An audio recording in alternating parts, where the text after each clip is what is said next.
నిన్ను స్వస్థపరిచే యెహోవా అనే పేరు మన జీవితంలో ఎక్కడ నెరవేరిందంటే ఏం చెప్తాం? మనం ఎప్పుడైనా స్వస్థపరచబడితే దేవుని పేరు నా జీవితంలో ఆయన పేరు నెరవేరింది అని అర్థం. అలాగే సర్వశక్తి గల దేవుడు ఎల్ షదాయ్ అనే మాట సర్వశక్తి లేకపోతే ఆల్ సఫిషియంట్ గాడ్ అని అర్థం. సరిపోయిన వాడు, చాలినవాడు అని అర్థం. ఇదే మాటని అబ్రహాము, ఇస్సాకు, యాకోబులకి చాలిన దేవుడు అని ఉంటుంది. యాక్చువల్గా చాలిన దేవుడు అన్నా కూడా ఆల్ సఫిషియంట్ అంటే సర్వశక్తిమంతుడు అని అర్థం అక్కడ కూడా. సరే, సో చాలిన దేవుడు లేకపోతే సర్వశక్తిమంతుడు, ఆల్ సఫిషియంట్ గాడ్ అని చెప్పబడుతున్నటువంటి ఆ మాట మన జీవితాల్లో ఎక్కడ నెరవేరింది? దేవుని సర్వశక్తి ఎక్కడ నెరవేరింది అనేది ప్రశ్న. చూడండి ఒకసారి. దేవుడు భూమి మీద ఆది అందు దేవుడు భూమి ఆకాశములను సృజించెను. ఆది అందు దేవుడు భూమి ఆకాశములను సృజించెను అని రాస్తుంది. తర్వాత ఏమని ఉంటుంది? భూమి నిరాకారముగాను శూన్యముగాను ఉండెను, చీకటి అగాధ జలముల మీద కమ్మి ఉండెను. చీకటి అగాధ జలముల మీద కమ్మి ఉండెను అంటానికి అల్లాడుతూ ఉండేను అంటానికి తేడా ఉంది. కమ్మి ఉండడం అంటే అది కంట్రోల్ చేస్తుంది అని అర్థం, అది పూర్తిగా ఆక్యుపై చేస్తుంది అని అర్థం. అల్లాడుతుండెను అంటే అర్థం ఏంటంటే దాన్ని ఏదో చేయడానికి అది తాపత్రయపడడం అని అర్థం. రైట్, చూడండి ఒకసారి. భూమి ఆకాశములను సృష్టించిన రోజున అది ఎలా ఉన్నాయి అంటే భూమి నిరాకారముగాను శూన్యముగాను ఉండెను, చీకటి అగాధ జలముల మీద కమ్మి ఉండెను. తర్వాత దేవుని ఆత్మ జలముల పైన అల్లాడుచుండెను. దేవుని ఆత్మ జలముల మీద అల్లాడుచుండెను. అప్పుడు దేవుడు ఏమన్నాడట? వెలుగు కమ్మని పలుకగా వెలుగు కలిగాను. బాగా గుర్తుపెట్టుకోండి ఒక్కసారి. మొదటి మాట నేను జ్ఞాపకం చేస్తాను. నేను చెప్పే విషయం, ఈరోజు మాట్లాడుకో విషయంలో మొదటి విషయం ఏంటంటే బై హిజ్ స్పీకింగ్. నా శక్తినంతా వాడి ఈ సృష్టిని సృష్టించానని దేవుడు చెప్పట్లేదు. నా శక్తి అంతా ఉపయోగించి వినియోగించి నా శక్తిని అంతా కుమ్మరించి నా శక్తిని అంతా ఉపయోగించి సమస్తాన్ని సృష్టించానని చెప్పట్లేదు. ఏమీ లేదు, నిరాకారంగా శూన్యంగా ఉంది, లేని దాన్ని కలుగునుగాక ఉండునుగాక అని పలికాను, అది అయ్యింది. బై హిస్ స్పీకింగ్, ఆయన మాట వలన సమస్తము కలిగింది. అంటే ఉనికిలోకి వచ్చింది, ఎగ్జిస్టెన్స్లోకి పుట్టింది, ఎగ్జిస్టెన్స్లోకి వచ్చిందన్నమాట. ఇక్కడ ఏమీ లేదు, ఒకదాన్ని రమ్మన్నప్పుడు సృష్టించబడితే అక్కడికి నేను పిలిచినప్పుడు అది వస్తే దాన్ని సృష్టించడం అంట. చూడండి ఒకసారి. ఏమీ లేని చోట నిరాకారముగా శూన్యంగా ఉన్నటువంటి ఈ యొక్క సృష్టిలో దేవుడు కలుగునుగాక, లేదు కనబడలేదు, కలుగునుగాక అన్నాను వచ్చింది. శక్తి అంతా వాడలేదు. బై హిజ్ స్పీకింగ్, మాట్లాడడం ద్వారా. తర్వాత నీ దగ్గరికి నా దగ్గరికి వచ్చి సృష్టించాల్సి వచ్చినప్పుడు దేవుడు ఏం చేశాడంటే మిగతా వాటన్నిటినేమో భూమికి చెప్పాడు. మిగతా వాటన్నిటికీ భూమి నువ్వు మొలిపించు అన్నాడు. బాగా వినాలి ఒకసారి. ఎలిమెంట్స్ అంటాం. ఎలిమెంట్స్ అంటే మన భాషలో పంచభూతాలు అంటాం కదా. యాక్చువల్గా బైబిల్ ప్రకారం అయితే 4 భూతాలు. ఆకాశానికి భూతంగా కౌంట్ చేయరు. భూతం అంటే దయ్యం కాదు. సో ఇప్పుడు దేవుడు సృష్టించే దేవుడు చెప్పిన పని దేవునికి హెల్ప్ చేయడానికి నిలబడ్డ దాన్ని ఎలిమెంట్ అని పిలుస్తాం. అంటే ఇప్పుడు భూమి నువ్వు మొలిపించుగాక అన్నాడు. ఇక మొలిపించే పని ఎవరిది? భూమిది అన్నమాట. సో భూమిని ఎలిమెంట్గా కౌంట్ చేస్తాం. అది ఇప్పటికీ కూడా కొంచెం మట్టి తెచ్చి అక్కడ వేయండి, దాంట్లో మొలిపించే గుణం ఉంటుంది. దాంట్లో ఏదో ఒక శక్తి దాంట్లో ఉంటుంది. సో స్పెషాలిటీ ఉంటుంది. ఆ దేవుని మాటకి లోబడి దేవుని సృష్టి వలన తయారైంది. అది సపరేట్ దేవత ఏం కాదు, అదేం దేవుడు కాదు. అర్థమవుతుంది కదా? Elements are not God. అర్థమవుతుంది నేను మాట్లాడేది. సరే, నా పాయింట్ ఏంటంటే గమనించండి ఒకసారి.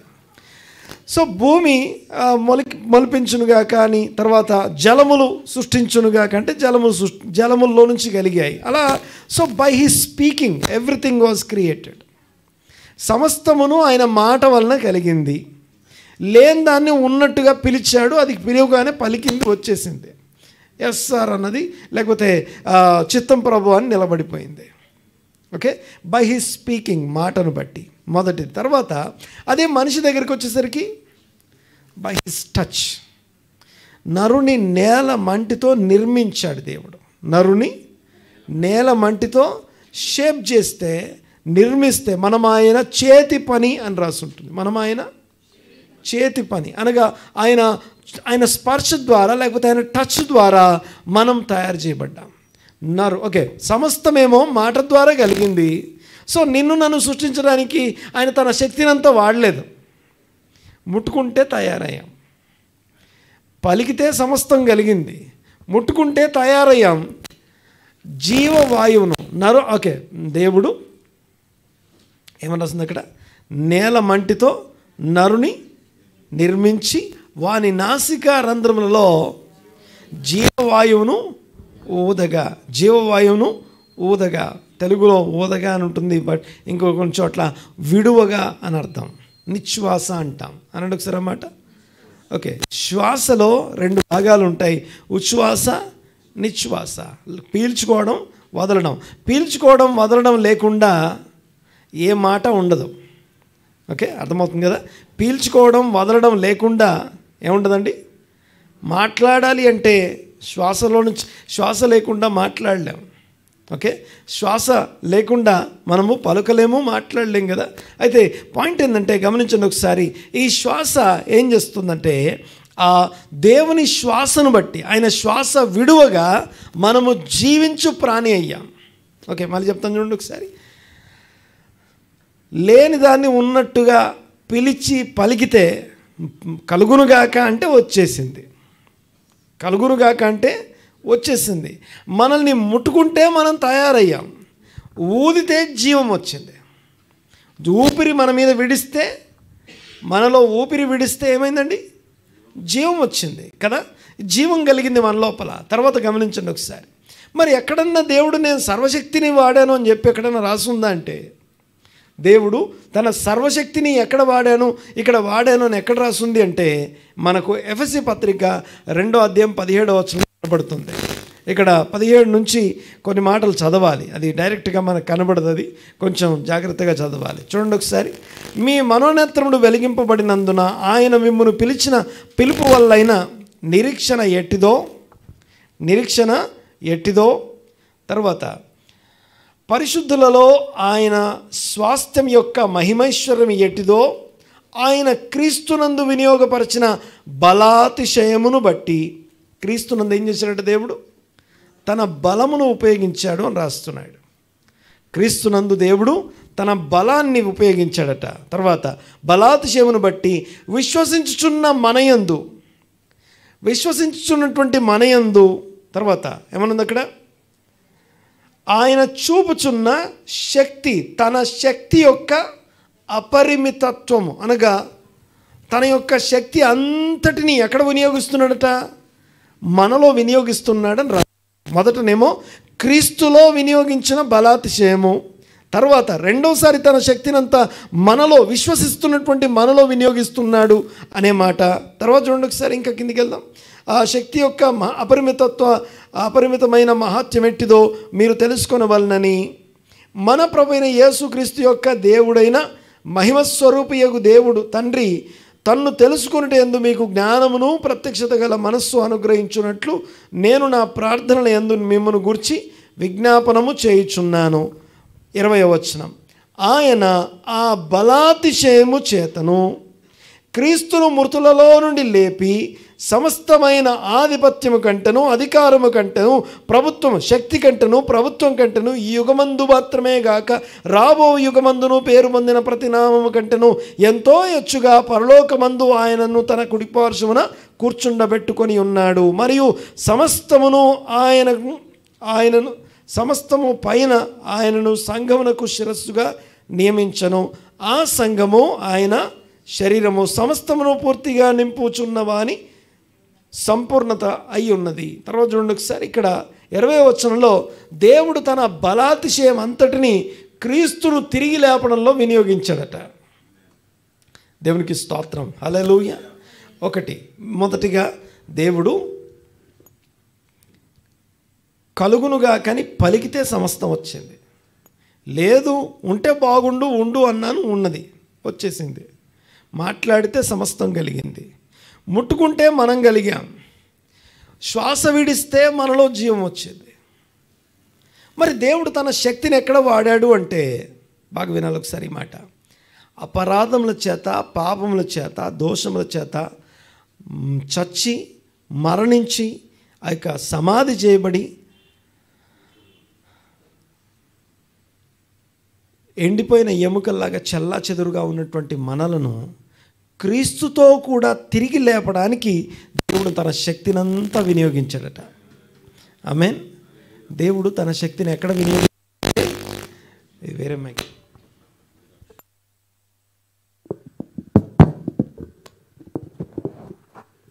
రైట్, చూడండి ఒకసారి. ఇక్కడ క్రీస్తు తన శక్తి యొక్క అపరిమిత, దేవుడు తన యొక్క శక్తిని అంతటినీ క్రీస్తు పునరుత్థానంలో దేవుడు తన శక్తినంతా వినియోగించాడట. క్రీస్తును లేపడం అంత కష్టమైన పనా? క్రీస్తును మృతుల్లో నుండి లేపడం అంత కష్టమైన పనా? బాగా గమనించాలి ఒకసారి. క్రీస్తు పునరుత్థానం ఎందుకు మరణించాలి, ఎందుకు తిరిగి లేవాలి? అపరాధముల చేత, పాపముల చేత చచ్చిన మనల్ని విమోచించడం కోసం, మన రక్షణ కోసం, మన పాపములు, మన దోషములు, మన అతిక్రమాలన్నీ ఒక శరీరంలో పెట్టి శిక్ష విధించడానికి దేవుడు తన శరీరాన్ని తయారు చేశారు. ఎవరి శరీరాన్ని? క్రీస్తు శరీరం అమర్చబడింది. క్రీస్తుకు శరీరం, దేవుడట క్రీస్తుకు శరీరాన్ని అమర్చి ఆ శరీరంలో మన అతిక్రమాలు, పాపాలకు సంబంధించిన శిక్ష అంతా ఆ శరీరంలో శిక్ష విధించాడని రాస్తుంది. ఆమేన్. ఓకే, ఎంతమందికి నేను పాపం చేశాను అనిపిస్తుంది? నేను తప్పు చేశాను. బాగా వినాలి ఒకసారి. తప్పే చేయలేదంటే పొరపాటు. నా తప్పేం లేదు అన్నామంటే చాలా పొరపాటు చేస్తున్నా. మనల్ని మనం దాన్ని భక్తిహీనత అంటారు. ఏమంటుందని? దేన్ని? తప్పును ఒప్పుకోకపోవడాన్ని. ఓకే, భక్తిహీనత.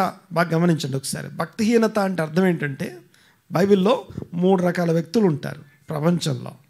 ఎంతమంది? నంబర్ 1 పాపులు, నంబర్ 2 భక్తులు, మధ్యలో భక్తిహీనులు. అర్థమవుతుంది కదా?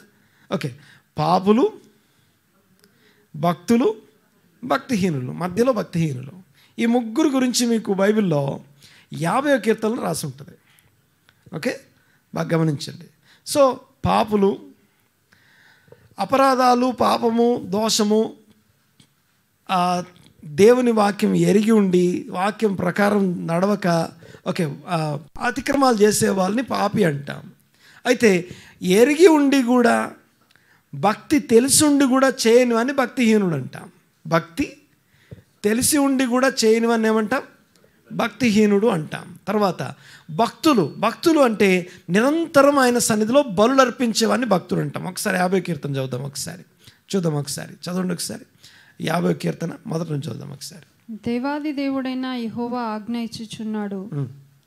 తూర్పు దిక్కు మొదలుకొని పడమటి దిక్కు వరకు భూనివాసులను రమ్మని ఆయన పిలుచుచున్నాడు. భూనివాసులు అందరినీ పిలిచాడు. ఇందాక నేనేం చెప్పాను? మొత్తం 3 భాగాలు ఉంటాయని చెప్పాను కదా. మొత్తం భూనివాసులు అందరినీ పిలిచాడు ఆయన. అందరినీ పిలిచి కూర్చోబెట్టి తర్వాత చదవండి.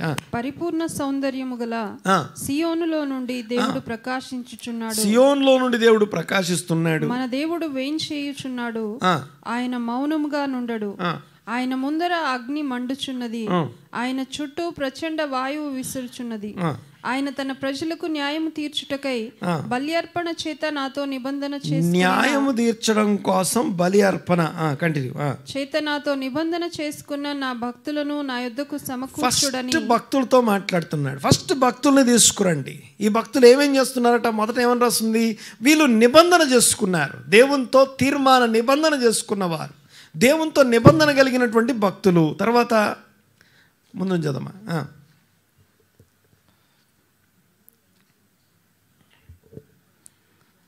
తూర్పు దిక్కు మొదలుకొని పడమటి దిక్కు వరకు భూనివాసులను రమ్మని ఆయన పిలుచున్నాడు. పరిపూర్ణ సౌందర్యం గల సియోనులో నుండి దేవుడు ప్రకాశించుచున్నాడు. మన దేవుడు వేయించేయుచున్నాడు. ఆయన మౌనముగా ఉండడు. ఆయన ముందర అగ్ని మండుచున్నది. ఆయన చుట్టూ ప్రచండ వాయువు విసురుచున్నది. ఆయన తన ప్రజలకు న్యాయం తీర్చుటకై, న్యాయం తీర్చడం కోసం ఆయన కూర్చున్నాడు. తర్వాత బలి అర్పణ చేత నాతో బలి అర్పణ చేస్తూ ఉన్నారు. ఓకే, భక్తుల లిస్ట్ ఇది. భక్తుల గురించి ఏంటంటే మొదట వీళ్ళు ఏం చేస్తున్నారట?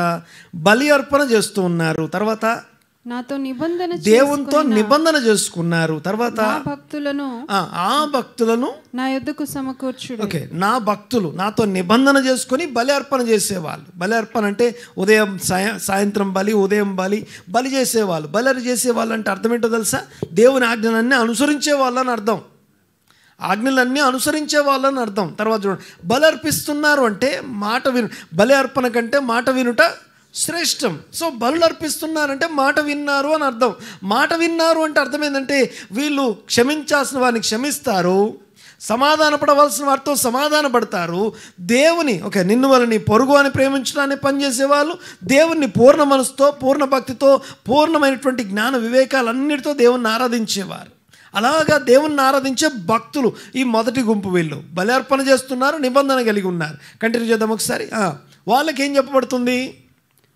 నా యొద్దకు సమకూర్చుడని మీది ఆకాశమును భూమిని పిలుచుచున్నాడు. తర్వాత దేవుడు తానే న్యాయకర్త అయి ఉన్నాడు.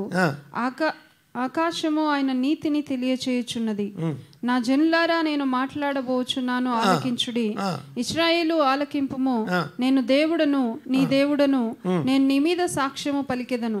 నీ బలుల విషయమై నేను నిన్ను అర్పించే బలుల విషయంలో నేను నిన్ను గద్దించుటలేదు. నీ దహన బలులు నిత్యము నా ఎదుట దహన బలులు, మీరు భక్తులు మీరు దహన బలులు అర్పిస్తున్నారు, నాకు రోజు కనపడుతూ ఉన్నాయి. తర్వాత నీ ఇంటి నుండి కోడినైనను నీ మందలో నుండి పొట్టేళ్లనైనను నేను తీసుకొనను. అవన్నీ నాకు అనవసరం, అవన్నీ కూడా నాకు అవసరం లేదు. కానీ అడవి మృగములన్నీ, అడవి మృగాలు, పశువులు అన్ని నావే కదా.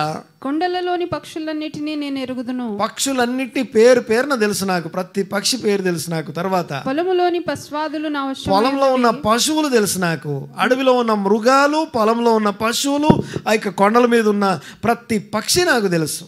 అన్ని నావే అంటున్నాడు. తర్వాత లోకమును దాని పరిపూర్ణతయు నావే. లోకము దాని సంపూర్ణత, దాని పరిపూర్ణత అంతా నాదే కదా. తర్వాత నేను ఆకలిగొనెను నీతో చెప్పను. నాకు ఆకలి అయితే నీతో ఎందుకు చెప్తాను నేను? తర్వాత వృషభముల మాంసము నేను తిందునా? నేనేమైనా తింటానా? మాంసాన్ని, రక్తమేమైనా తాగుతానా? దేవునికి స్తుతి యాగము చేయుము. మీరు చేయాల్సింది ఒకటి, స్తుతి యాగం చేయండి. ఏం చేయాలి? కొంచెం గట్టిగా మాట్లాడాలి. ఎవరికి మాట? ఎవరు చేయాలి మాట?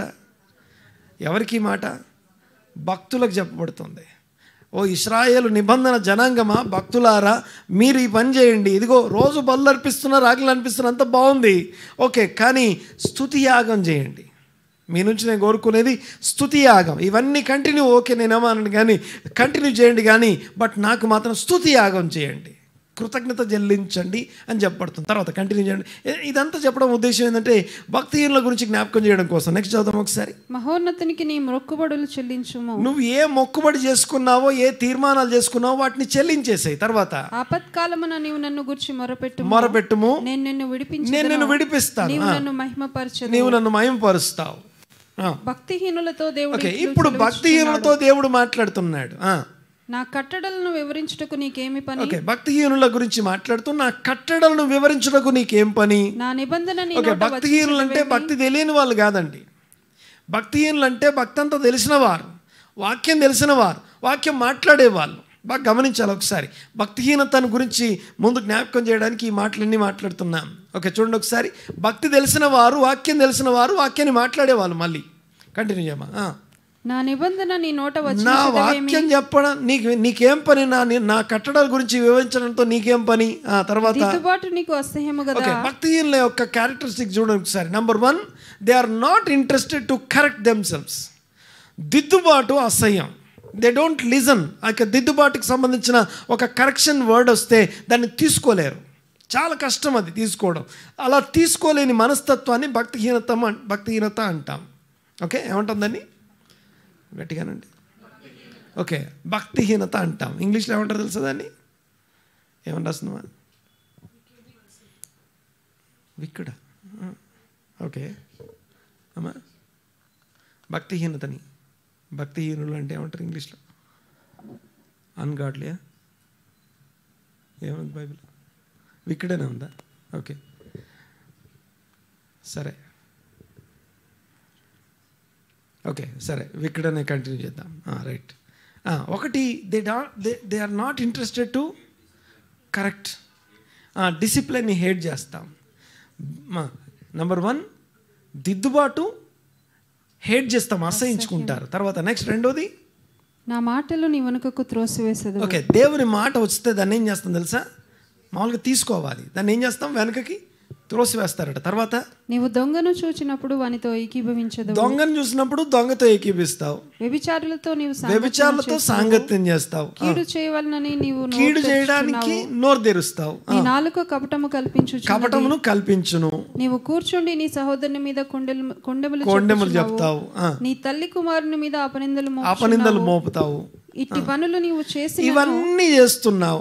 నేను మౌనినై ఉన్నాను, అందుకు నేను నీ వంటి వాడని అనుకున్నావా? నీవు అనుకుంటివి.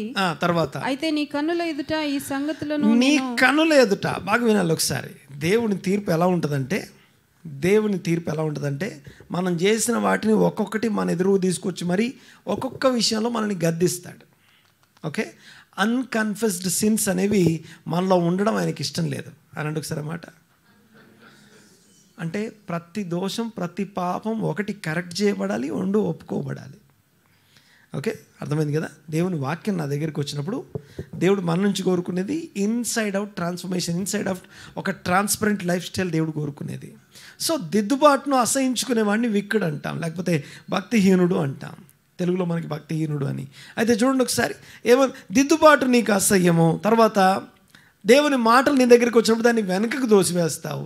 ఇలాగ ఒక్కొక్క మాట మనం చూస్తూ ఉంటే మనం కరెక్ట్ చేయడానికి, ఒకటేమో నేనే పాపం చేయలేదు అని దిద్దుబాటు వాక్యాన్ని వెనకకు దోసేయడం మంచి పని కాదు, ఒకటి. రెండోది, ఇందాక ఏం మాట్లాడుకున్నామంటే దేవుడు క్రీస్తు యేసునందు వినియోగపరిచినటువంటి బలాతిశయం గురించి మాట్లాడుతున్నాను. సో దేవుని వాక్యం నీ దగ్గరికి వచ్చినప్పుడు నేను పాపినని అనిపిస్తుంది, నేను పాపిని కాదు అనిపిస్తుంది అంటే వాక్యాన్ని వెనకకు తోసిస్తున్నాం. పాపాన్ని మనం వెనకకు తోసివేస్తున్నాం, దిద్దుబాటును అసహించుకొని భక్తిహీనతను ప్రదర్శిస్తున్నాం. అయితే పాయింట్ ఏంటంటే అలా అనిపించడం కరెక్ట్ కాదు. కానీ ఇంకొకటి రెండో విషయం మాట్లాడుకున్నాం. సో వాక్యం నీ దగ్గరకు వచ్చినప్పుడు నేను పాపిని, నీకు పాపిని అని నాకు అనిపిస్తుంది అంటే బాగా వినండి ఒకసారి. అక్కడితో ఆగడం అసలు విషయం కాదు. అక్కడ ఏం చేయాలంటే మన పాపములు ఒప్పుకొనడం ద్వారా, గమనించాలి ఒకసారి, క్రీస్తు యేసు మరణము నందు మనం సాదృశ్యం గలవారమై ఉండాలి. బాగా గమనించండి ఒకసారి. మళ్ళొకసారి ఫస్ట్ నుంచి మీకు అసలు ముందు మనం మాట్లాడుకున్న వాక్యంలోకి వెళ్దాం. మొదట మనం మాట్లాడుకునేటప్పుడు సమస్తమును సృష్టించిన దేవుడు తన శక్తిని అంతా వాడాను అని లేదు, ఎక్కడ కూడా కనబడలేదు, కలుగునుగా కన్నాను వచ్చింది. నేను చూస్తున్న సృష్టి అంతా కలుగునుగా కానీ మాట వలన కలిగింది, ఒకటి. రెండు, ఆ కలిగినటువంటి సృష్టిలో గమనించండి ఒకసారి, కలిగినటువంటి మాట వలన సృష్టి కలిగింది. రెండవది, మనం ముట్టుకుంటే కలిగాం, దేవుడు మనల్ని ముట్టుకుంటే మనం కలిగాం. తర్వాత దేవుడు ఊపిరి విడిస్తే జీవిస్తున్నాం. అలాంటి మనలో అపరాధముల చేత పాపముల చేత చచ్చిన వారమై ఉన్నప్పుడు, పాపస్థితిలో మనం ఉన్నప్పుడు, గమనించండి ఒకసారి, ఆ పాపస్థితిలో ఉన్నప్పుడు ఆ పాపమును పరిహరించడానికి దేవుడు తన కుమారుడైన క్రీస్తుకు శరీరం అమర్చి భూమి మీదకి పంపించాడు. ఆ క్రీస్తు భూమి మీదకి వచ్చినప్పుడు నా యొక్క ప్రతి అపరాధం, ప్రతి దోషము ఆ శరీరంలో శిక్ష విధించబడింది. పాపము, దోషములన్నీ కూడా ఏమయ్యండి? క్రీస్తు శరీరంలో శిక్ష విధించబడ్డా. ఈరోజు దేవుడు నీతో మాట్లాడి, ఇదిగో ఇక్కడ నువ్వు పాపం చేసావని అన్నప్పుడు, ఒకటి, దాన్ని వెనకకు దోసేయొద్దు. రెండు, దాన్ని లోపలికి తీసుకొని, అయ్యో నేను పాపిని, నేను దేవుని దగ్గరికి ఎలా వెళ్తాను? ఆదమవ్వలు చేసిన మిస్టేక్ ఏంటో తెలుసా? ఆదమవ్వలు ఏదైనా నుంచి వెళ్ళగొట్టబడ్డానికి ఏం చేశారు చెప్పండి ఒకసారి.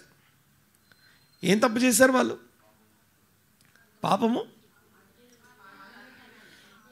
ఆజ్ఞను అతిక్రమించినందుకేనా?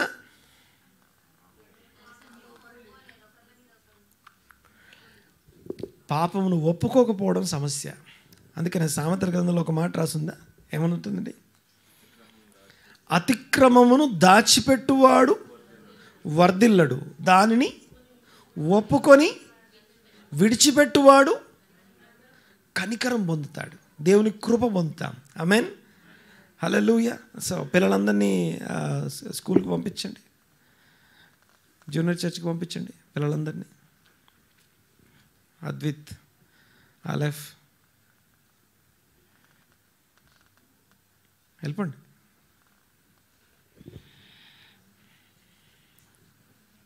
ఇంకా ఎవరైనా ఉంటే కూడా తీసుకెళ్ళిపోండి. Okay, right. సరే, చూడండి ఒకసారి. అపరాధముల చేత, పాపల చేత మనం చచ్చిన స్థితిలో మనం ఉంటే మనల్ని విమోచించడానికి దేవుడు తన సర్వశక్తిని వాడాడు. అది అల్టిమేట్ టాపిక్ మనం మాట్లాడేది. దేవుడు తన సర్వశక్తిని సృష్టించడానికి వాడలేదు, సస్టైన్ చేయడానికి వాడలేదు, మనల్ని విమోచించడానికి వాడాడు. అది ఎలా వాడాడో చెప్తున్నాను నేను. మొదటిగా మన పాపములు, దోషములు ఆయన శరీరంలో పెట్టి శిక్ష విధించడం కోసం. ఓకే, ఒకటేమో నేను పాపిని కాదు అనిపిస్తే వాక్యాన్ని వెనకకు దోసేస్తున్నాం, వాక్యం లోపలికి వెళ్ళట్లేదు. ఆదాము అవ్వలు అతిక్రమాన్ని దాచిపెట్టారు. వాళ్ళకి ఆపర్చునిటీ ఇవ్వబడింది. దేవుడు వచ్చి మాట్లాడుతున్నాడు వాళ్ళతో. చల్లపూట అని తెలుగులో ఉంది. Okay, the cool of the day అని మాట్లాడుకున్నాం. తర్వాత చూడండి ఒకసారి, ఆ చల్లపూట దేవుడు ఒక ఆపర్చునిటీ ఇచ్చాడు. ఒప్పుకొని విడిచిపెట్టడానికి ఒక అవకాశం ప్రతిరోజు ఇవ్వబడుతుంది.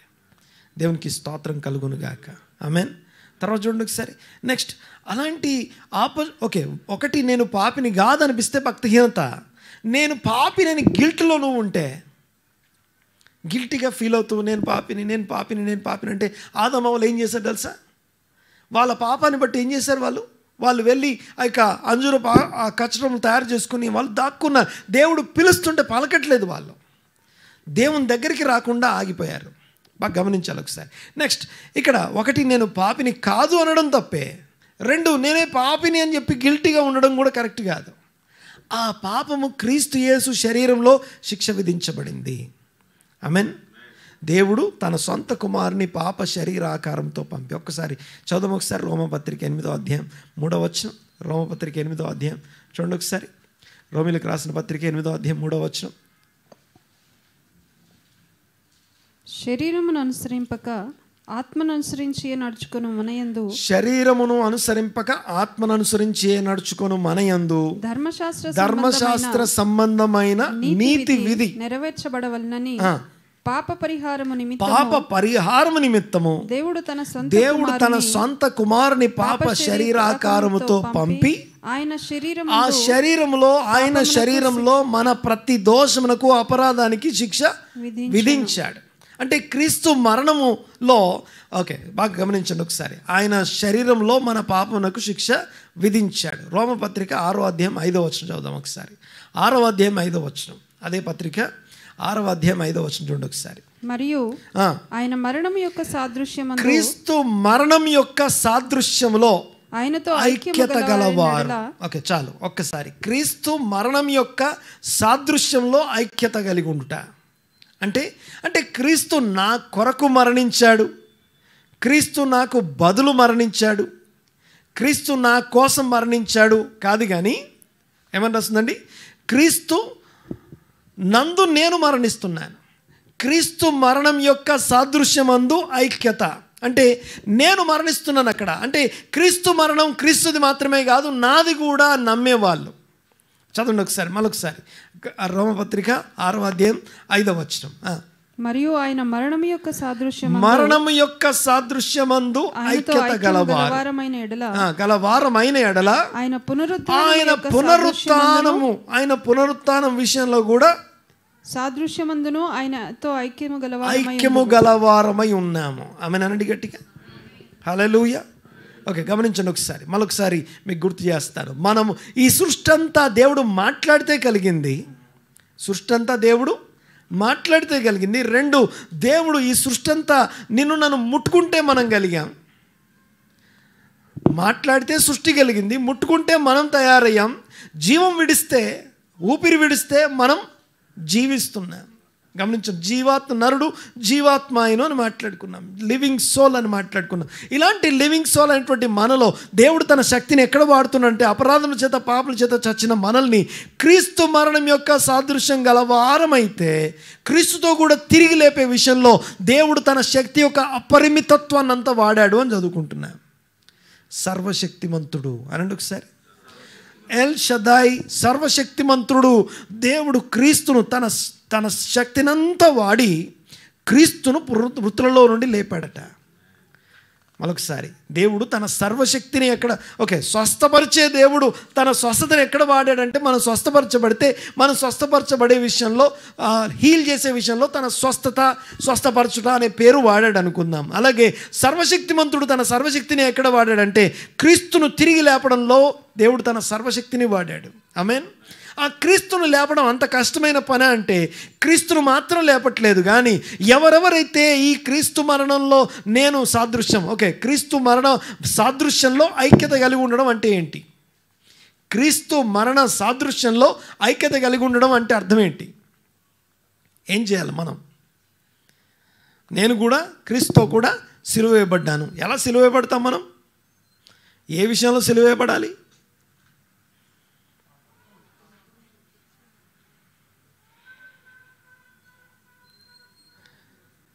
దేన్ని సిలువేశారని రాసి ఉంటుంది? శరీరమును దాని ఇచ్చలతో కూడా సిలువేశారట. అంటే మన శరీరాన్ని దాని ఈవిల్తో కూడా సిలువేశామని అర్థం. మన శరీరమును ఈవిల్తో కూడా సిలువేస్తే, క్రీస్తు సిలువ సాదృశ్యంలో మనం ఐక్యత అనగా ఆయనతో పాటు మనం మరణిస్తున్నాం. మరొకసారి ఈ 5 మాటలు మళ్ళీ చెప్పండి, నాకు ఎప్పటికీ మర్చిపోకూడని బేసిక్ 5 వర్డ్స్, 5 థింగ్స్ ఇవి. ఈ 5 విషయాలు తెలియకపోతే అసలు మనం క్రైస్తవులమే కాదు. ఈ 5 విషయాలు మనకు అర్థం కాకపోతే, 5 విషయాలు మనకు తెలియకపోతే, మనం అనలేకపోతే క్రైస్తవులం కాదు. 1, నేను క్రీస్తుతో కూడా సిలువ వేయబడ్డాను. కొంచెం గట్టిగా అన్నాడు. నాకు బదులు, నా కోసం కాదు, నేను క్రీస్తుతో కూడా సిలువ వేయబడ్డాను. 2, నేను క్రీస్తుతో కూడా మరణించాను. కొంచెం గట్టిగా అనాలి. నేను క్రీస్తుతో కూడా మరణించాను. 3, చెప్పాలి, నేను క్రీస్తుతో కూడా పాతి పెట్టబడ్డాను. అనండి ఒకసారి. సమాధి చేయబడ్డాం లేదా పాతి పెట్టబడ్డాం. ఇవి నేను, ఈ పదాలు ఎక్కడి నుంచో మీ బైబిల్లో రాస్తున్నాయి. ఈ 5 కూడా ఎక్కడ రాసిన రెఫరెన్స్లు పెట్టండి నాకు. ఈ 5 ఎక్కడున్నాయో మీరు చదివి వెతికి నాకు రెఫరెన్స్ పెట్టండి. ఏమేమి ఉన్నాయి? 1, నేను క్రీస్తుతో కూడా సిలువ వేయబడి. 2, నేను క్రీస్తుతో కూడా మరణించి. 3, నేను క్రీస్తుతో కూడా సమాధి చేయబడి లేదా పాతి పెట్టబడి. 4, నేను క్రీస్తుతో కూడా లేపబడి. అనండి ఒకసారి, నేను క్రీస్తుతో కూడా లేపబడి. 5, నేను క్రీస్తుతో కూడా మహిమ పొందుచు మహిమ కొరకు ఉన్నాం. క్రీస్తుతో కూడా అనగా ఐక్యత, అనగా ఇప్పుడు క్రీస్తు నేను వేరువేరు కాదు, ఇక నువ్వు జీవించువాడ నేను కాదు, క్రీస్తే నా యందు జీవిస్తున్నాడు. ఆ మాట అనగలిగినప్పుడే ఈ 5 మాటలు నీకు అర్థమై, ఈ 5 మాటల్ని బాగా అర్థం చేసుకోగలిగి, ఈ 5 మాటల్ని అనుభవించగలిగితే చాలు మన జీవితానికి. ఆమేన్. రైట్, చూడండి ఒకసారి. అయితే క్రీస్తు మరణంలో సాదృశ్యంలో ఐక్యత కలిగిన వారు క్రీస్తు పునరుత్థాన సాదృశ్యంలో కూడా ఐక్యత గలవారం అని రాస్తుంది. అంటే క్రీస్తు పునరుత్థానంలో దేవుడు తన సర్వశక్తిమంతుడు అని పేరు కలిగిన దేవుడు క్రీస్తును తిరిగి లేపే విషయంలో తన శక్తిని అంతా ఉపయోగించాడట. ఆమేన్. రైట్, ఈ క్రీస్తునందు ఇప్పుడు చదువుదాం ఒకసారి. ఎఫెసీ పత్రిక 1వ అధ్యాయము 17వ వచనం చదువుతాను, చూడండి ఒకసారి. ఎఫెసీ పత్రిక 1వ అధ్యాయం 17వ వచనం చదువుతాను. మరియు మీ మనోనేత్రములు వెలిగింపబడినందున ఆయన మిమ్మల్ని పిలిచిన పిలుపు వల్లైన నిరీక్షణ ఎట్టిదో, పరిశుద్ధులలో ఆయన స్వాస్థ్యం యొక్క మహిమైశ్వరం ఎట్టిదో, ఆయన క్రీస్తునందు వినియోగపరిచిన బలాతిశయమును బట్టి విశ్వసించు మనయందు ఆయన చూపుచున్న శక్తి యొక్క అపరిమితమైన మహాత్యము, the unlimited power of God. దేవుని యొక్క లిమిట్లెస్ పవర్ని ఎలా వినియోగిస్తున్నాడో తెలియడం కోసం. తర్వాత చూడండి ఒకసారి. మహత్యం ఎట్టిదో మీరు తెలుసుకునే వల్లని మన ప్రభు అయిన యేసు క్రీస్తు యొక్క దేవుడైన మహిమ స్వరూపియగు తండ్రి తన్ను తెలుసుకునేటందు మీకు జ్ఞానమును ప్రత్యక్షత గల మనస్సు అనుగ్రహించినట్లు నేను నా ప్రార్థన యందు మిమ్మును గూర్చి విజ్ఞాపనము చేయుచున్నాను. 20వ వచనం చూడండి ఒకసారి. ఆయన ఆ బలాతిశయమును బట్టి, ఏ బలమైతే, ఏ శక్తి అయితే, ఆ పవర్ అయితే, తన యొక్క దేవుడు తన శక్తిని అయితే నీ కొరకు నా కొరకు క్రీస్తునందు వినియోగపరచాడట. క్రీస్తును తిరిగి లేపడంలో వినియోగపరిచిన దేవుడు ఆ క్రీస్తునందు విశ్వాసం కలిగిన నీ అందు నా యందు కూడా ఇప్పటికి కూడా వినియోగపరుస్తూ ఉన్నాడట. దేవుడు తన శక్తిని, సర్వశక్తిని క్రీస్తును తిరిగి లేపడంలో వినియోగపరిచిన దేవుడు ఇప్పుడు క్రీస్తుతో ఐక్యత కలిగి విశ్వసిస్తున్నటువంటి మన యందు కూడా ఇంకా అపరిమితమైనటువంటి శక్తిని, ఇంకా ఆ సర్వశక్తిని వినియోగిస్తున్నాడని చెప్తున్నాడు. ఆమేన్. దీనికోసం ఒక 3 P'లు చెప్పేసి ముగిస్తాను. ఓకే, ఎన్ని? 3 P. బాగా వినాలి ఒకసారి. మీకోసం నేను ప్రార్థన చేస్తున్నాను అంటున్నాడు. ఎవరి కోసం? ఎఫెసీ సంఘం కోసం, మన కోసం కాదు. పౌలు ఎఫెసీ సంఘం కోసం ప్రార్థన చేస్తున్నాడు. ఎఫెసీ అనబడుతున్న ఈ అన్యజనుల సంఘం కోసం ప్రార్థన చేస్తూ ఉన్నాడు. వాళ్ళ కోసం ఏ విషయం ప్రార్థన చేస్తాడు? అరే వీళ్ళకి భాషలు మాట్లాడడం రాదు, వీళ్ళకి భాషలు మాట్లాడేటట్టు ప్రార్థన చేద్దాం, ఎందుకంటే అలా ఆల్రెడీ భాషలు మాట్లాడతారు. అరే వీళ్ళకి ప్రవచన వరం లేదు, వీళ్ళ కోసం ప్రవచన వరం కోసం ప్రార్థన చేద్దాం. అన్ని పాయింట్లు అయిపోయాయి, ప్రేయర్ పాయింట్స్ అన్నీ అయిపోయాయి. ఇంకా మరి last prayer point, ultimate prayer point ఒకటి ఉంటుందిగా, ఆ ప్రేయర్ పాయింట్ ఇక్కడ రాస్తున్నాడు. మీకోసం నేను చేసే నా ప్రేయర్ పాయింట్ ఏంటంటే 3 విషయాలు రాస్తున్నాడు. ఈ 3 కోసం, ఈ 3 మీరు పొందుకోవాలని మీకోసం రోజు నేను ప్రార్థన చేసిన ప్రతిసారి మీకోసం ప్రార్థన చేస్తున్నాను. పౌలు ఎఫెసీ సంఘం కోసం రాస్తున్నాడు. ఈ ప్రార్థన, ఈ 3 కోసం మనం ప్రార్థన చేసుకోవడం, మన కుటుంబాల కోసం ప్రార్థన చేయడం, మన చుట్టూల కోసం ప్రార్థన చేయడం, ఎవరి కోసమన్నా ప్రార్థన చేయాల్సి వస్తే ఈ 3 పాయింట్లు చేస్తే చాలు.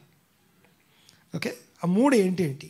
నంబర్ 1, ఈ 3 ప్రాముఖ్యమైనటువంటి చాలా మినిమం విషయాలు ఇవి చాలా అవసరమైనటువంటి ప్రార్థన అవసరాలు. నంబర్ 1 చూడండి ఒకసారి. మీ మనోనేత్రాలు వెలిగించబడాలి అంటాడు. మీ కళ్ళు తెరవబడాలని ప్రార్థన చేస్తున్నా. ఎవరు కళ్ళు తెరవబడాలి? మీ కళ్ళు తెరవబడాలి. ఓకే, కళ్ళు తెరవబడడం అంటే అర్థం ఏంటి? ఇప్పుడు ఆదామవులు పండు తినగానే కళ్ళు తెరవబడ్డాయని రాస్తుంది. కళ్ళు తెరవబడ్డాయంటే దాని అర్థం ఏంటి? అంతకు ముందు దాకా కళ్ళు లేవనా? వాళ్ళందరూ గుడ్డేవాళ్ళనా? ఆ తర్వాత వాళ్ళ కళ్ళు తెరుచుకున్నాయనా? అర్థమవుతుంది నేను మాట్లాడేది. ఇప్పుడు నేను మీకు ఏదైనా ఒక కొత్త విషయం చెప్పాను అనుకోండి, మీకు తెలియని విషయం ఒకటి చెప్పాను అనుకోండి, అప్పుడు మీరేమంటారు తెలుసా? పాస్టర్ గారు నాకు కళ్ళు తెరిపించారంటారు. అంటే అంతకుముందు వరకు గుడ్డి వాళ్ళని కాదుగా, పర్టికులర్గా ఒక పాయింట్ తెలిసినప్పుడు ఆ విషయంలో మన కళ్ళు తెరవబడ్డాయి అంటాం. ఇది కూడా అంతే. ఈ 3 విషయాల కొరకు కళ్ళు తెరవబడాలి. మనకి ఈ 3 అంశాల కోసం కళ్ళు తెరవబడాలి, మనోనేత్రాలు వెలిగించబడాలి. ఈ 3 P'ల కోసం. P నంబర్ 1, ఫస్ట్ P ఏంటిదంటే అక్కడ రాస్తుంది, చదవండి ఒకసారి, చదువుతాను చూడండి ఒకసారి. ఓకే, ఆయన మిమ్మును పిలిచిన పిలుపు వల్లైన నిరీక్షణ ఎట్టిదో మీరు తెలుసుకోవాలి అని చెప్పి మీ కళ్ళు తెరవబడాలి. దీన్ని first P, the purpose of our calling, the purpose of our life. The purpose అని చెప్తున్నాను. ఎందుకు నీ పట్ల దేవుని చిత్తం ఏంటి? బాగా వినాలి ఒకసారి. దేనికోసం కళ్ళు తెరవబడాలి? The purpose. Okay, first P purpose అంటాం, అనగా చిత్తం. ఆయన మిమ్మును పిలుపు వల్లైన నిరీక్షణ ఎట్టిదో మీకు తెలియాలి. మీకోసం ప్రార్థన చేయాలి, మీ కళ్ళు తెరవబడాలని ప్రార్థన చేస్తున్నా. ఎఫెసీ సంఘంతో చెప్తూ ఉంటున్నాడు, ఏ విషయంలో? అసలు నువ్వు ఎందుకు బ్రతుకుతున్నావు, ఎందుకు పిలువబడ్డావు, ఎందుకు నియమించబడ్డావు, ఎందుకు ఈ పరిస్థితుల గుండా వెళ్తున్నావు, నీకోసమే స్పెషల్గా ఈ పరిస్థితులు ఎందుకు ఏర్పాటు చేయబడ్డాయి, నీకోసం ఇక్కడే ఎందుకున్నావు నువ్వు, ఇవే నీకోసం ఎందుకున్నాయి, ఈ రోజులు ఈ పరిస్థితులన్నీ నీకు మాత్రమే ఎందుకున్నాయి, నిన్ను పిలిచిన పిలుపు వల్లైన నిరీక్షణ ఎట్లాంటిదో నీకు తెలిసి ఉండాలి. ఓకే, మనం ఏదన్నా వెళ్తున్నప్పుడు నిరీక్షణ ఉంటే ఆశ ఉంటే కానీ నిరీక్షణ ఉండదు కదా. ఏదైనా ఒక ఆశ ఉండాలి కదా జీవితానికి. ఆశ ఉండాలా వద్దా? మీకు విషయం చెప్తాను. ఆశ కలిగితే బ్రతుకుతామట. ఓకే, ప్రసంగి గ్రంథంలో ఈ మాట రాస్తుంది. ఏమనుందంటే, చచ్చిన సింహము కన్నా బ్రతికి ఉన్న గ్రామ సింహం వేలు. గ్రామ సింహం అంటే కుక్క. చచ్చిన సింహం అది చాలా గొప్పదై ఉండొచ్చు, చాలా ఏదో అయి ఉండొచ్చు, కానీ అది చచ్చిపోయింది. దాని చరిత్ర ఘనమై ఉండొచ్చు, కానీ ప్రస్తుతం అయితే అది లేదు. కానీ బతికున్న కుక్క మేలు అని చెప్పి వెంటనే రాస్తాడు. ప్రసంగి గ్రంథంలో రాసింది ఈ మాట. నెక్స్ట్, ఆశ కలిగిన ప్రాణం, ఆశ కలిగిన వారితో కలిసి ఉండమంటాడు. ఎవరితో కలిసి ఉండాలి? ఏడ్చే వాళ్ళతో కాదు. ఓకే, ఏదో సాధించాలని ఆశపడుతుంటారు. ఏది మళ్ళా లాజిక్లెస్ వాళ్ళతో కాదు. మళ్ళీ ఓకే, కొట్టుకొని పోతారు మీరు గాలికి. ఓకే, ఎట్టబడితే అటు గాలి కొట్టుకుపోవద్దు.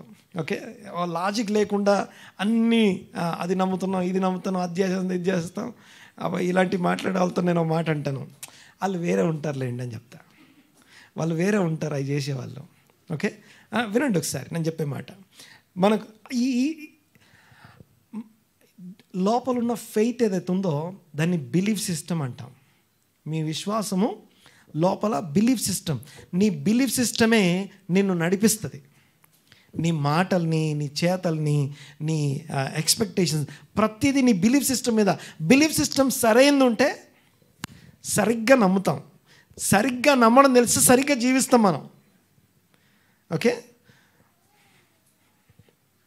Believe right, live right. Okay, సరైనదాన్ని నమ్మితే సరిగ్గా జీవిస్తాం.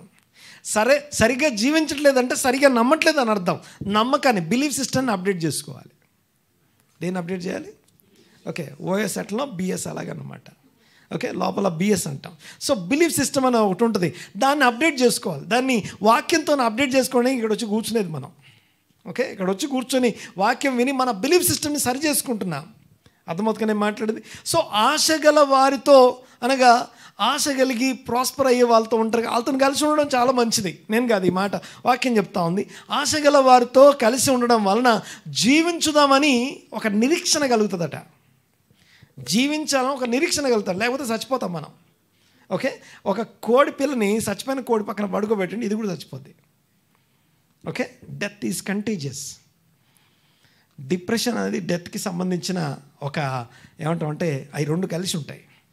ఎక్కడ డిప్రెషన్ ఉంటుందో అక్కడ చచ్చిపోతాం. ఆశ ఎక్కడ ఉంటుందో అక్కడ నిరీక్షణ, అక్కడ జీవం, లైఫ్ ఉంటుంది.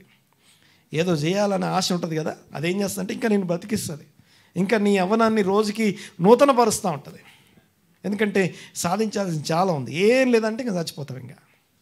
ఓకే, నేను మాట్లాడితే అర్థమవుతుంది కదా. చూడండి ఒకసారి. అయితే ఇక్కడ నిన్ను పిలిచిన పిలుపు వల్లైన నిరీక్షణ ఎట్టుతో నీకు తెలియాలని, నీ కళ్ళు తెరవబడాలని రోజు నీ కోసం ప్రార్థన చేస్తున్నాను. నా పర్పస్ ఏంటో నాకు తెలియజేయి ప్రభువా, నా పర్పస్ ఏంటో నాకు నా కళ్ళు తెరిపించు. ఒకటి. ఓకే, నా పర్పస్ ఏంటో నాకు తెలియజేయి ప్రభువా, నా కోసం ఇదిగో నా కళ్ళు తెరువు అనేది మొదటి ప్రార్థనా అంశం. ఓకే, ఇందాక ఏం చెప్పాను? చచ్చిన సింహం కన్నా బ్రతికున్న గ్రామ సింహం మేలు, కుక్క మేలు అన్నమాట.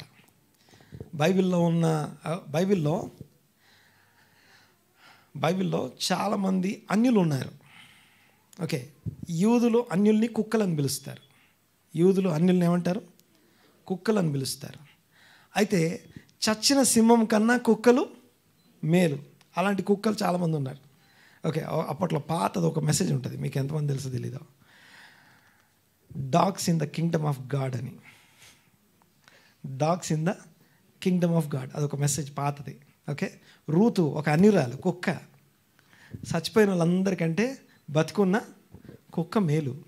ఓకే, రోమియుడు ఒకడు వచ్చాడు యేసుప్రభు దగ్గరికి, స్వస్థపరచమని వచ్చాడు, స్వస్థత కోసం వచ్చాడు.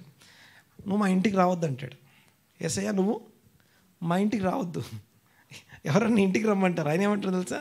ఇంటికి రావద్దు. ఎందుకు తెలుసా? ఎందుకన్నా తెలుసా రావద్దని?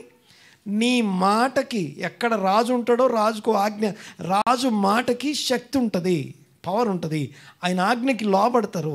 ఓకే, సో ఆయన ఒక కమాండ్ చేస్తే చాలు, నీ నోటి మాటకి పవర్ ఎంత ఉందో నాకు తెలుసు. ఎందుకంటే నేను ఒక సెంచురియన్, నేను ఒక శతాధిపతిని. అంటే అర్థమైందంటే 100 మంది సైనికులకు నేను అధికారిని.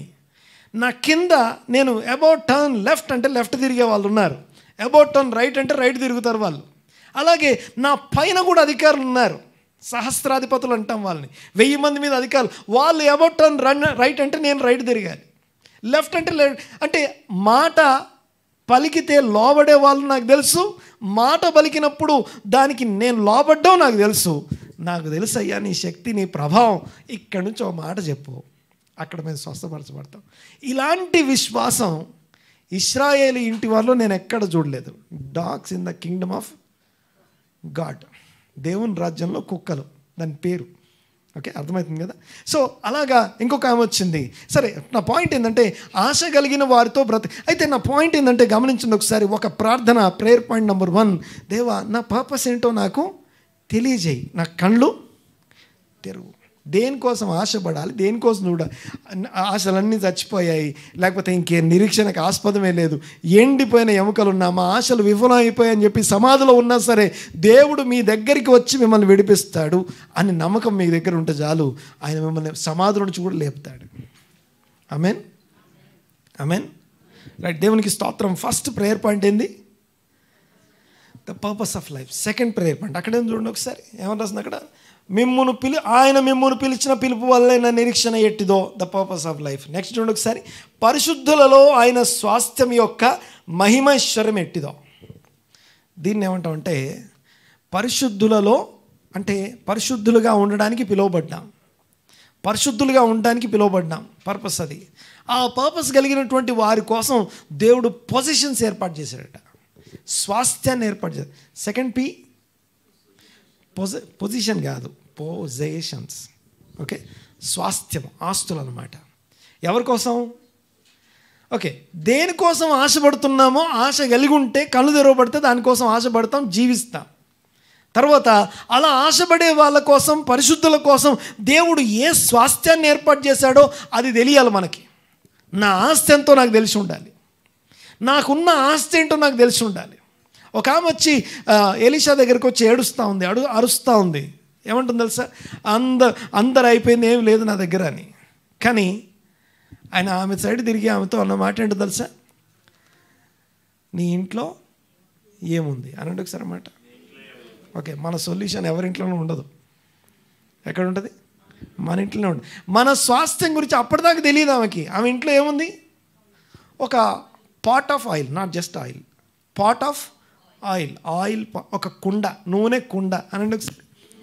నూనె కుండ. నూనెకి కొన్ని ప్రాపర్టీస్ ఉంటాయి, కుండకి కొన్ని ప్రాపర్టీస్ ఉంటాయి. నూనె ప్రాపర్టీస్ ఏంటంటే ఆ నూనె ఎన్ని పాత్రలను నింపగలిగిన అన్లిమిటెడ్ ప్రాపర్టీస్ దానికి ఉన్నాయి. ఏ షేప్ కావాలంటే ఆ షేప్కి మారిపోతుంది, లిక్విడ్ కదా. ఈ పాట్కి ఉన్న స్పెషాలిటీ ఏంటంటే, ఈ పాట్కి ఉన్న ప్రాపర్టీస్ ఏంటంటే నూనెని తన షేప్లో తీసుకొచ్చి బంధించేస్తుంది. ఓకే, నూనెని లిమిట్ చేయడం దీని పని, నూనె ఎన్నైనా నింపడం నూనెకు ఉన్న ప్రాపర్టీస్. ఎక్కడుంది అది? ఎవరింట్లో ఉంది? వాళ్ళ ఇంట్లోనే ఉంది. మన ఇంట్లో కూడా అలాంటివి ఉంటాయి. అవి మీకు తెలుసా? నువ్వు వెళ్ళి ఎన్ని పాత్రలు తీసుకురా అని చెప్పి నింపారు, మొత్తం పాత్రలన్నీ నిండిపోయాయి. ఆయిల్ ఎప్పుడు ఆగింది? పాత్రలు అయిపోతే ఆయిల్ ఆగిపోద్ది. ఓకే, ఆ ఎవ్రీ పాత్ర ఒక రిలేషన్షిప్ని సూచిస్తుంది. ఓకే, ప్రతి పాత్ర ఏంటది? ఎవరు పడితే వాళ్ళని వచ్చి మీ ఇంట్లో అది ఇది అంటే ఇవ్వరుగా. ఓకే, రిలేషన్స్ అవన్నీ కూడా. సో ఆ రిలేషన్స్ అన్నీ తీసుకొచ్చి అక్కడ పెట్టి అన్నీ నింపిన తర్వాత ఇక రిలేషన్స్ ఎవరు లేరండి నాకు అనుకుంటే ఏమాగిపోయింది? ఆయిల్ ఆగిపోయింది. సో రిలేషన్షిప్స్ని ఆపేసావంటే నీ ఆయిల్ నువ్వు ఆపేసుకుంటున్నావు అని అర్థం. బాగా వినండి ఒకసారి. నా పాయింట్ ఏంటంటే, ఈ ఆయిల్ గురించి ఆమె వెంటనే ఆ ఆయిల్ అంతా నింపిన తర్వాత నెక్స్ట్ ఎక్కడికి వచ్చింది? ఆమె ఎలీషా దగ్గరికి వచ్చింది. అప్పుడు ఆయన అంటాడు, ఏం చేయాలి ఇప్పుడు? ఆయిల్ ఫుల్గా ఉంటే ఏం చేయాలి? ఇంటి నుండి ఉంటే అమ్ముకొని బతికేయాలి. కానీ అట్లా కాదు, ప్రవక్త దగ్గరికి పోయి రావాలి. మళ్ళీ ఎందుకు పోయి రావాలి తెలుసా? ఆమె ఫస్ట్ వదులుకున్న రిలేషనే అది. ఫస్ట్ వదులుకున్న రిలేషనే ప్రవక్తతో. ఓకే, మన దగ్గర అన్నీ ఉంటే ఎలాగైనా బతికేస్తాం మనకి ఎవరు అవసరం లేదు మనకి. సో ఇప్పుడు ఏం చేసిందంటే, తిరిగి వెళ్ళి ఆయన దగ్గరికి వెళ్ళినప్పుడు ఆయన అంటాడు, ఇప్పుడు వెళ్ళి ఏం చేయాలి? నువ్వు సెల్ అనండి ఒకసారి, అమ్మేయమంటాడు. ఓకే, ఆ ఆయిల్ని అమ్మమంటాడు. అమ్మినప్పుడు ఏం జరిగింది తెలుసా? వాళ్ళు అప్పు తీర్చడమే కాదు, వాళ్ళ లైఫ్ లాంగ్ ఎంత డబ్బులు కావాలో అన్ని డబ్బులు అక్కడ ఉన్నాయి. ఎక్కడున్నాయి ఇవన్నీ? ఎవరింట్లో ఉన్నాయి? వాళ్ళ ఇంట్లోనే ఉన్నాయి. మా ఇంట్లోనే స్వాస్థ్యం ఉంది, కానీ మాకు కళ్ళు తెలియదు, గుడ్డోళ్ళం మేము. ఆ పాట్ ఆఫ్ ఆయిల్లో ఎంత ఉందని మాకు తెలియదు. ఆ తెలియనితనమే గుడ్డితనం అంటాం. ఏం కావాలి మనకి? కళ్ళు తెరవబడాలి. దేనికోసం ప్రార్థన చేయాలి? రెండో ప్రార్థన, మా కొరకు సిద్ధపరిచిన ఆస్తి, స్వాస్థ్యం, పొజిషన్స్. ఓకే, ఆ స్వాస్థ్యం ఎంతైనది నేను ఎరుగునట్లుగా, ఆ స్వాస్థ్యం యొక్క మహిమైశ్వర్యం ఎంతదో నేను ఎరుగునట్లుగా నా కళ్ళు తెరవని ప్రార్థన చేయాలి. Prayer point number 1, the purpose of your life. Prayer point number 2, what is your positions. ఆ పొజిషన్స్ మన ఇంట్లోనే ఉంటాయి, మాకు తెలియదు, ఏడుస్తూ ఉంటాం. ఓకే, బాధపడుతూ ఉంటాం, తిరుగుతూ ఉంటాం, దానికోసం వేరే వారి ఇళ్ళలో వెతుక్కుంటుంటాం. మన ఇంట్లోనే ఉంటుంది అది. దేవునికి స్తోత్రం కలుగును గాక. ఇక 3వ P చూడండి ఒకసారి. 3rd P. 3వ P ఏంటంటే, చదవండి ఒకసారి. ఎక్కడ చదువుతున్నాం పాస్టర్ గారు అంటారా? ఎఫెసీ పత్రిక 1వ అధ్యాయము 17వ వచనం చదువుతున్నాం మనం. మూడవ మాట, మొదటి చదువుతాను చూడండి ఒకసారి. మరియు మీ మనోనేత్రంలో వెలిగించబడినందున ఆయన మిమ్మల్ని పిలిచిన పిలుపు వలన నిరీక్షణ ఎట్టిదో, పరిశుద్ధులలో ఆయన స్వాస్థ్యం యొక్క మహిమైశ్వర్యం ఎట్టిదో, ఆయన క్రీస్తునందు వినియోగపరచిన బలాతిశయమును బట్టి విశ్వసించు మనయందు ఆయన చూపుచున్న తన శక్తి యొక్క అపరిమితమైన మహత్యం ఎట్టిదో. 3rd వన్ ఏంటంటే, దేవుడు తన పవర్ని ఇంకా వాడుతున్నాడు. అప్పుడెప్పుడో వాడేసి అయిపోలేదు. కార్యకార్యగు ఆయన శక్తి అంటాం దాన్ని, వర్కింగ్ పవర్ ఆఫ్ గాడ్. దేవుడు తన సర్వశక్తిని ఇంకా నీలో నాలో వాడుతున్నాడు. అది ఎలాంటి పవర్ సోర్స్కి నువ్వు నేను కనెక్ట్ అయ్యున్నావో తెలియదు మనకి. ఎంత గొప్ప పవర్ సోర్స్కి మనం కనెక్ట్ అయ్యి ఉన్నామో తెలియకపోవడమే 3వ సమస్య. దీనికోసం ప్రార్థన చేయాలి. ఏమన్నా అర్థమైందా? మొదటి ప్రార్థన ఏంటి? What is the purpose of my life. ఎందుకు పిలువబడ్డాను నేను, ఎందుకు నియమించబడ్డాను. పారిపోవడానికి ప్రయత్నం చేయకండి. ఓకే, పారిపోవద్దు. ఎక్కడి నుంచి పారిపోవడం? పర్పస్ నుంచి పారిపోవడానికి ట్రై చేయొద్దు. దేవుడు నీ కోసమే ఏర్పాటు చేశాడు. మనకు వచ్చే సమస్యలన్నీ ఏంటి తెలుసా? మనకు వచ్చే సమస్యలు నువ్వు ఎక్స్పెక్ట్ చేయకపోవచ్చు, నీకు కొంచెం ఇన్కన్వీనియన్స్గా ఉండొచ్చు, నీకు కొంచెం ఏమంటాం అది సర్ప్రైజింగ్ ఉండొచ్చు. అవన్నీ మన గెస్ట్లు. ఏం చేయాలి? డోర్ తీసి అకామిడేట్ చేయాలి. లోపలికి పిలిచి అయ్యో మీరు వచ్చారా అని చెప్పి టెన్షన్ పడతాట. ఏం చేయాలి? లోపల తీసుకొచ్చి వాళ్ళని కూర్చోబెట్టి వాళ్ళని అకామిడేట్ చేయాలి. ఓకే, అవి నీ కోసం వచ్చాయి, నీ కోసం ఉన్నాయి. So the purpose of life తెలియకపోవడం వల్ల సమస్య. రెండోది, దేవుడు ఎంత స్వాస్థ్యం నా కొరకు ఏర్పాటు చేశాడు. స్వాస్థ్యం ఏర్పాటు చేశాడు. తెలియదు, మాకు ఉన్న స్వాస్థ్యం ఏంటో తెలియదు. ఏవి లేవో చెప్పమంటే టకటకటక చెప్పేస్తాం. ఏమున్నాయో మాకు తెలియదు, ఏమున్నాయో మాకు తెలియదు, ఏవి లేవో వెంటనే చెప్పేస్తాం. చాలా పెద్ద లిస్ట్ ఉంటుంది మన దగ్గర. ఓకే, నెంబర్ 3, 3వది, the working power of God, the unlimited power of God. అపరిమితమైనటువంటి శక్తి అది, సర్వశక్తి అది. దేవుని సర్వశక్తి తన విశ్వాసుల్లో వినియోగపరుస్తున్నాడు. మనం అలైన్ అయితే చాలు. యూనో, ఒక ఎలక్ట్రిక్ ట్రైన్ లోకోమోటివ్ ట్రైన్లో 6 DC మోటార్లు ఉంటాయి, పెద్ద పెద్దవి. DC మోటార్ అంటే ఏంటో తెలుసా? DC మోటార్కి ఒక రూల్ ఉంటుంది. DC మోటార్కి లోడ్ వేయకుండా ఆన్ చేయొద్దు. ఓకే, ఎలక్ట్రికల్ దాని గురించి మాట్లాడాల్సి వస్తుంది. లోడ్ అంటే తెలుసా? ఇప్పుడు మామూలుగా దానికి ఏదన్నా లాగడానికో ఏదన్నా దాన్ని లోడ్ అంటాం. DC మోటార్కి లోడ్ వేయకుండా ఆన్ చేయొద్దు. అది ఆన్ చేస్తే అది పైకి పేలిపోతుంది. అంటే కొన్ని వేల టన్నులు ఉన్నటువంటి ట్రైన్ని లాగడం అనే దాన్ని మోసే పెద్ద పెద్ద లోకోమోటివ్స్ 6 ఉంటాయి. ఎక్కడ? ఒక ఎలక్ట్రిక్ ఇంజన్లో. ఓకే, అర్థమవుతుంది కదా? అంటే ఒక్కొక్క మోటార్ యొక్క శక్తి చాలా శక్తివంతమైంది. ఓకే, ఈ లోడ్ అంతా లాక్కొని వెళ్ళిపోతాయి. ఓకే, అంత లాక్కుపోయే ఆ పనితనం కలిగినటువంటి ఆ మోటార్లు అవన్నీ కలిపి దానికి పవర్ సోర్స్ కనెక్ట్ అయి ఉండే సైజ్ ఎంత తెలుసా? Just 3 mm. ఎంత 3 mm కాంటాక్ట్. ఏందో పాస్టర్ గారు ఏదేదో చెప్తున్నారు మీరు. ఎలక్ట్రిక్ ట్రైన్ పైన ఒకటి పైన ఇట్లా తగిలి ఉంటుంది, ఏదో తీగకి. ఓకే, ఆ పైన ఉన్న పవర్కి ఈ ట్రైన్లోకి తీసుకొచ్చే ఆ మధ్యలో ఉండే కాంటాక్ట్ పాయింట్ ఎంత తెలుసా? జస్ట్ 3 mm, 3 మిల్లీమీటర్లు మాత్రమే తగిలి ఉంటుంది దానికి. అది ఎంత పవర్ తీసుకొస్తుందంటే ఇంత గొప్ప ట్రైన్ని లాక్కెళ్ళిపోతుంది అది. నువ్వు నేను ఎంత ఓకే, ఆ సర్వశక్తిమంతుని యొక్క శక్తిని పొందాలంటే నేను అలైన్ అవ్వాల్సినటువంటి ఏరియా ఇది. క్రీస్తు యొక్క మరణం యొక్క సాదృశ్యంలో ఐక్యం గలవారమై ఉండుట. క్రీస్తు యొక్క మరణం యొక్క సాదృశ్యంలో నువ్వు ఐక్యం గలవారమై ఉంటే ఆ పవర్ సోర్స్ని నీ లోపల తీసుకుంటున్నాను. ఓకే, నీ ఎంత గొప్ప power source, working power of God, కార్యకార్యగు అపరిమితమైన శక్తి యొక్క మహత్యము, అది ఎంత శక్తో నీకు తెలిసి ఉండాలి. మీకు తెలుసో తెలీదో, ఆ పైన వెళ్ళే ఆ వైర్లో 25,000 kilovolts 25,000 kilovolts electrical energy, electrical voltage run అవుతూ ఉంటుంది. అందులో ముట్టుకుంటే ఏమో తెలుసా, ఇంకేం ఉండదు ఇంకా. ఓకే, జస్ట్ బూడిదైపోతాం అంతే. ఓకే, సో చాలా శక్తి కలిగినటువంటి, ఓకే, జస్ట్ ఎలక్ట్రిక్ ట్రైన్ గురించి మాత్రం చెప్తున్నాను. సో పవర్ అనేది దేవుని యొక్క శక్తి కూడా, అంత గొప్ప శక్తిని మనం కలిగి ఉన్నాం. కానీ వీఆర్ లివింగ్ లైక్ పవర్లెస్ లైఫ్ని లీడ్ చేస్తున్నాం. కారణం ఏంటో తెలుసా? కళ్ళు తెరుచుకోకపోవడం.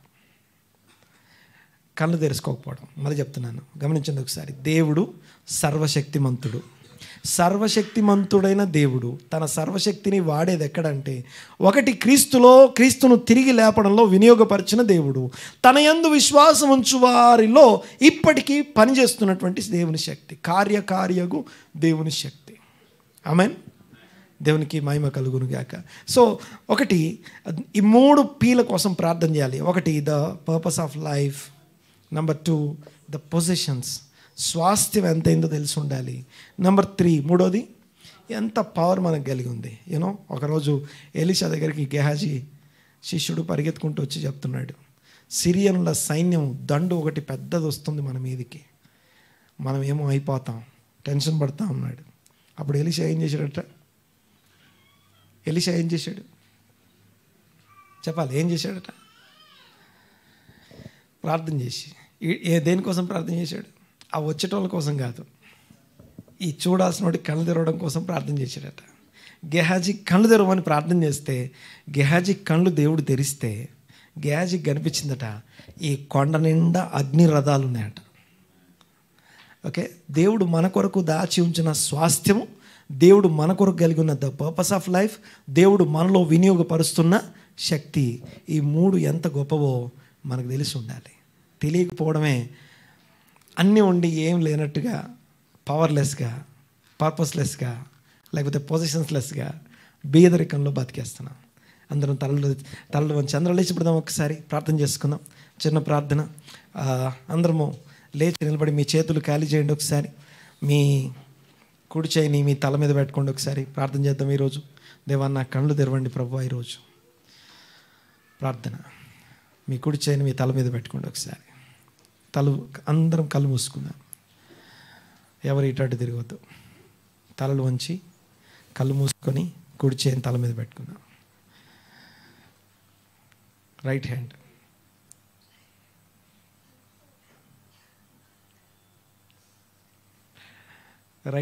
ఓకే. ప్రార్థన చేసుకుని తలలోంచి కళ్ళు మూసుకుని, మా పరమ తండ్రి దేవా, మీకు వందనాలు. మా కళ్ళు తెరవండి ప్రభు. Open my spiritual eyes Lord. ఓ దేవా, మీకు వందనాలు. స్తుతులు, స్తోత్రం ఆయన. సర్వాధికారి, సర్వశక్తిమంతుడా, ఇదిగో ఈరోజు తల మీద చేయున్న ప్రతి కుమారుని కోసం నేను ప్రార్థన చేస్తున్నాను. ప్రతి కుమార్తె కొరకు ప్రార్థన చేస్తున్నాను.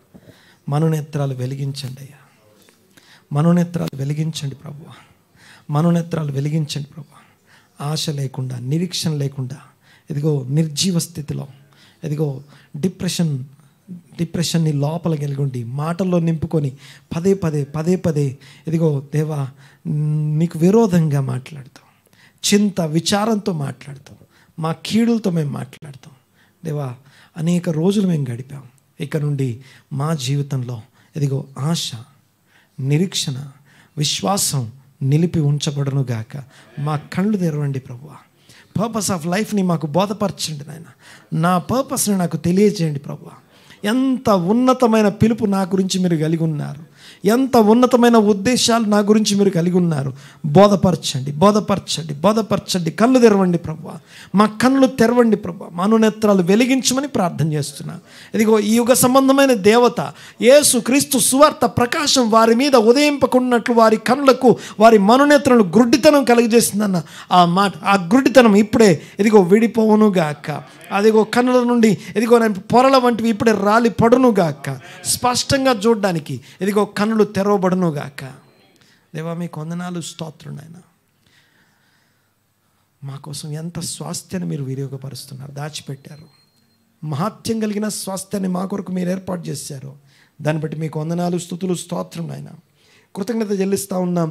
ఇదిగో మీ యొక్క స్వాస్థ్యం మా కొరకు మీరు సిద్ధపరిచిన స్వాస్థ్యమును బట్టి మీకు వందనాలు. స్వాస్థ్యమును బట్టి కృతజ్ఞతలు, స్తుతులు, స్తోత్రం చెల్లిస్తున్నాం. మీకే వందనాలు. Thank you Lord. వందనాలు, వందనాలు, వందనాలు, స్తోత్రం నాయన. Hallelujah, hallelujah. Thank you Lord. నాలో వినియోగపరుస్తున్న ఇదిగో కార్యకార్యగు శక్తిని బట్టి మీకు వందనాలు ప్రభువా. ఇదిగో మహాశక్తిని బట్టి కృతజ్ఞతలు, స్తోత్రం చెల్లిస్తున్నాను తండ్రి. ఇదిగో శక్తి కార్యాలను బట్టి మీకు వందనాలు, స్తోత్రం నాయన.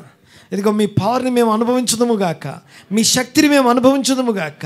అద్భుతాలు, ఆశ్చర్య కార్యాలు, మహత్కార్యాలు, సూచక్రియలు ఇదిగో అది చేసే మహాశక్తి నా జీవితంలో కార్యకారి అయి ఉన్నందుకు వందనాలు, స్తోత్రం నాయన. ఇదిగో ఆ శక్తిని నేను ఎరిగి ఉండినట్లుగా నా కనులు తెరవమని ప్రార్థన చేస్తున్నాం నాయన. ఓ నాయన, మీకు వందనాలు, స్తోత్రం తండ్రి. ఇక్కడ ఉన్న మీ బిడ్డల కోసం ప్రార్థన చేస్తున్నాం. ఇదిగో ఎవ్రీ డిప్రెషన్, ఎవ్రీ స్ట్రెస్, ఇదిగో ప్రతి విధమైనటువంటి ఆ యొక్క ఇదిగో అంధకారాన్ని, చీకటిని కలుగజేసే ఆ యొక్క స్ట్రెస్ నుంచి విడుదల దయచేయండి ప్రభువా. నెమ్మది కలుగజేయండి ప్రభువా. ఇదిగో స్తోత్రం చెల్లిస్తున్నా. మీ సన్నిధిలో నిందారహితమైన, నిర్దోషమైనటువంటి జీవితం కలిగి ఉండటానికి అవసరమైన కృప ప్రతి ఒక్కరికి కలుగజేయమని ప్రార్థన చేస్తున్నాం. వందనాలు, వందనాలు, స్తుతులు, స్తోత్రం, స్తోత్రం నాయన. మీకు వందనాలు. Thank you Lord. వందనాలు. హల్లెలూయా. మీ కార్యములను బట్టి కృతజ్ఞతలు, స్తుతులు, స్తోత్రం చెల్లిస్తున్నాను. ఇదిగో ఎవరెవరైతే తల మీద చేయబెట్టుకున్నారో వారి కోసం నేను ప్రత్యేక ప్రార్థన చేస్తున్నాను. Let that be life. ఇదిగో మీ శ్వాస మీ బిడ్డల మీద ఇప్పుడే విడువబడును గాక.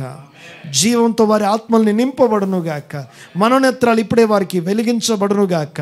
మీ కార్యములు మీ బిడ్డలు అనుభవించును గాక. సమస్త ఘనత, మహిమ, ప్రభావం మీకు ఆరోపిస్తూ నజరేయుడైన యేసుక్రీస్తు గొప్ప నామమున ఇదిగో ఈరోజు తర్వాత వినపడబోయే సాక్ష్యాలను బట్టి ముందుగా నమ్మి స్తుతిస్తూ ఆరాధిస్తూ యేసుక్రీస్తు నామముని ప్రార్థనకి వేడుకుంటున్నాము తండ్రి. ఆమేన్.